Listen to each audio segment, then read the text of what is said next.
இந்த கோட்டைகள் நல்ல கோட்டைகளாக இருக்கலாம், கெட்ட கோட்டைகளாக இருக்கலாம். சில பேருக்கு கெட்ட எண்ணங்களாலே ஒரு கோட்டை உருவாகி இருக்குது, சில பேருக்கு கொஞ்சம் நல்ல எண்ணங்களால் கோட்டை மாதிரி உருவாகி புதிய காரியங்களை உள்ளே ஏற்றுக்கொள்ள முடியாதபடி அவர்கள் கஷ்டப்படுகிறார்கள். நான் கேட்கிறேன், இன்றைக்கு 2000 வருஷங்களாக நாம் இந்தியாவிலே சுவிசேஷம் சொல்லி கொண்டிருக்கிறோம். இந்தியாவை எப்படியாவது கிறிஸ்துவுக்கு சொந்தமாக்க வேண்டும் என்று பேசுகிறோம், இதெல்லாம் செய்கிறோம். ஆனால் நாம் நினைக்கிற அளவுக்கு, உழைக்கிற அளவுக்கு, செலவு செய்கிற அளவிற்கு இன்றைக்கு நமக்கு ஏன் பதில் கிடைக்கவில்லை? ஏன் அந்த அளவுக்கு ஒரு எழுப்புதல் ஏற்படவில்லை? அப்போஸ்தலர் 19வது அதிகாரத்திலே அதற்கான பதிலை நாம் பார்க்கிறோம். 2 வருஷ காலம் இப்படி நடந்ததினாலே ஆசியாவிலே குடியிருந்து யூதரும் கிரேக்கரும் ஆகிய எல்லோரும் கர்த்தராகிய இயேசுவின் வசனத்தை கேட்டார்கள். வசனம் பரவிற்று என்று சொல்லப்பட்டிருக்கிறது. வசனம் பரவினதுனால அங்கே பெரிய காரியங்கள் நடந்தது. 20வது வசனம், இவ்வளவு பலமாய் கர்த்தருடைய வசனம் விருத்தி அடைந்து மேற்கொண்டது. அங்கே பவுல் அற்புதம் செய்கிறத பற்றி போட்டிருக்குது. அற்புதத்தில் எந்த தவறும் இல்லை. அற்புதம் அநேகம் நடக்க வேண்டும். ஜனங்கள் அற்புதத்தை விரும்புகிறார்கள். அற்புதம் அவர்களை கர்த்தருக்கு நேராக இழுக்கிறது என்பதில் சந்தேகம் இல்லை. ஆனால் எது விருத்தி அடைய வேண்டும், எது மேற்கொள்ளும்? கர்த்தருடைய வசனம் விருத்தி அடைந்து மேற்கொண்டது. அப்போ இன்னைக்கு என்ன பிரச்சனைன்னு சொன்னால், கர்த்தருடைய வசனத்திற்கு இருக்கிற முக்கியத்தை விட தனி நபருக்கு முக்கியத்துவம் அதிகமாகி விடுகிறது.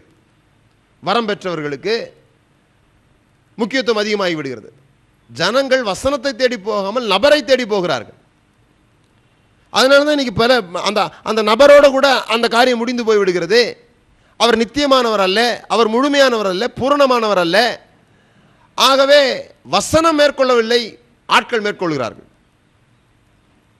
ஸோ உங்கள் மனம் முதலாவது உங்கள் கட்டுப்பாட்டுக்குள்ள வர வேண்டுமானால், மனம் புதிதாக வேண்டுமானால், இந்த கோட்டை உடைக்கப்பட வேண்டுமானால், புதிய கோட்டை கட்டப்பட வேண்டுமானால், எரேமியா தான் சொன்னார், நான் உன்னை கட்டவும் இடிக்கவும் வைத்தேன். உன்னை கட்ட வேண்டுமானால் ஏற்கனவே உள்ளதை இடித்தாக வேண்டும்.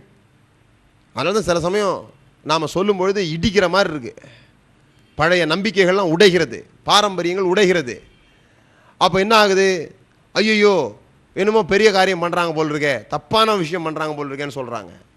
நான் சொல்லுகிறேன், இந்த கோட்டை கர்த்தருடைய வார்த்தையினாலே கட்டப்பட்டிருக்கிற கோட்டையை தவிர மற்ற எல்லா கோட்டைகளும் கர்த்தருடைய வார்த்தையினாலே இடிக்கப்படும்.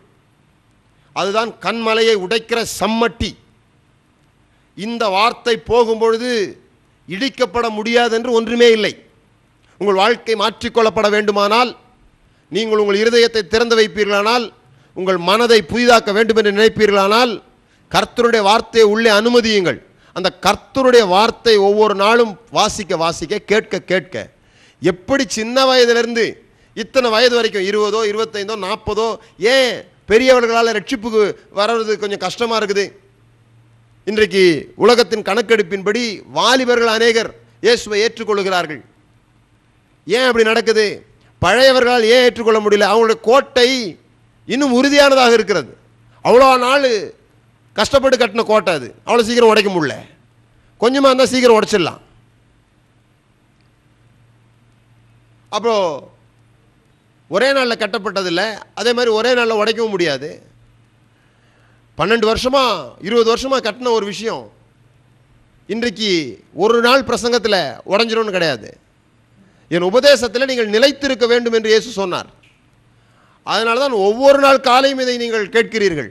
ஒவ்வொரு நாள் காலையும் நான் பேசுகிறேன். ஒவ்வொரு நாளும் கொஞ்சம் கொஞ்சமாக மாற்றம் உண்டாகுது. இந்த மாற்றம் உண்டாகும் போதே மேலே கட்டியிருக்க டவருக்குள்ள இருக்கிற ஆட்கள் எல்லாம் கிடையாது கிடையாது கிடையாதுன்ற சத்தம் போடுறாங்க. ஆனால் நீங்கள் தொடர்ந்து கேட்கிற சிலர், ஆமாம் வாழ்க்கை இப்பொழுது மாறி இருக்கிறது, முந்தி நாங்கள் கேட்டதுக்கும் இப்போ நாங்கள் கேட்குறதுக்கும் ஒரு வித்தியாசம் இருக்குது. கர்த்தர் தம்முடைய அனாதி ஞானத்தை சபையின் மூலமாக துரைத்தனங்களுக்கு வெளிப்படுத்த சித்தமாக இருக்கிறார், இப்பொழுது எங்களுக்கு புரிகிறது என்று சொல்லி எங்களோட தொடர்பு கொள்கிறவர்களும் இருக்கிறார்கள். ஒரு பழக்கத்தையோ ஒரு எண்ணத்தையோ இந்த சிந்திக்கிற விதத்தையோ மாற்றுவது என்பது ஒரே நாளில் நடந்து விடுவது அல்ல. மனம் ஒரு பட்டணம், பட்டணத்தை சுற்றி கோட்டை இருக்கிறது போல எண்ணங்கள் கோட்டைகளாக இருக்கிறது. அந்த எண்ணங்களை சிறைப்படுத்தி கர்த்தருடைய வல்லமையினாலே, மாம்சத்துக்கு ஏற்ற அரணினாலே அல்ல, மாம்சத்துக்கு ஏற்ற அரணினாலே இவைகளை தடுக்க முடியாது என்று பவுல் சொல்லுகிறார். தேவ பலத்தினாலே கர்த்தராகிய இயேசுவை அறிகிற அறிவுக்கு விரோதமாக இருக்கிற எந்த சிந்தையும் சிறைப்படுத்துகிறோம் என்று சொல்லப்பட்டிருக்கிறதே, அப்படி சிறைப்படுத்த வேண்டும். இந்த கோட்டைகளை உடைக்க வேண்டும். இதற்கு நீங்கள் ஆயத்தமாயிருங்கள். தொடர்ந்து இவைகளை குறித்து நாம் கேட்கலாம். நாம் ஜெபிப்போம். பிதாவே, உமக்கு நன்றி செலுத்துகிறோம். இந்த நாளிலே இந்த உலக வழக்கத்தின்படி, உலக காரியங்களின்படி ஏற்பட்ட எண்ணங்களினாலே எங்களுக்குள்ளே கோட்டைகள் உருவாகிறதை நாங்கள் உணர்கிறோம். அந்த கோட்டையை நாங்கள் மாற்ற விரும்புகிறோம். மனதை அடக்குகிறவன் உத்தமன் என்று சொல்லப்பட்டிருக்கிறதே, அப்படி எங்கள் மனம் வேறு ஒரு கட்டுப்பாட்டின் கீழ் இருக்கும் என்றால் வேத வசனத்தின் கட்டுப்பாட்டின் கீழே கொண்டு வர நாங்கள் விரும்புகிறோம். இந்த வேத வசனத்தின் கட்டுப்பாட்டுகள் கொண்டு வருவதற்கு ஏற்கனவே போட்டிருக்கிற கோட்டைகள் உடைக்கப்பட வேண்டியது அவசியப்பட்டாலும் கூட அதற்கும் கூட எங்களை விட்டு கொடுக்கிறோம். இந்த வசனம்தான் எங்களுக்கு புதிய நம்பிக்கையை, புதிய வாழ்க்கையை, புதிய மனதை, மனம் புதிதாகிறதை உண்டாக்க முடியும் என்று விசுவாசித்து அந்த மனம் புதிதாகிறதற்காக காத்திருக்கிறோம். இயேசுவின் நாமத்தினால் பிதாவே, ஆமென். ஆமென்.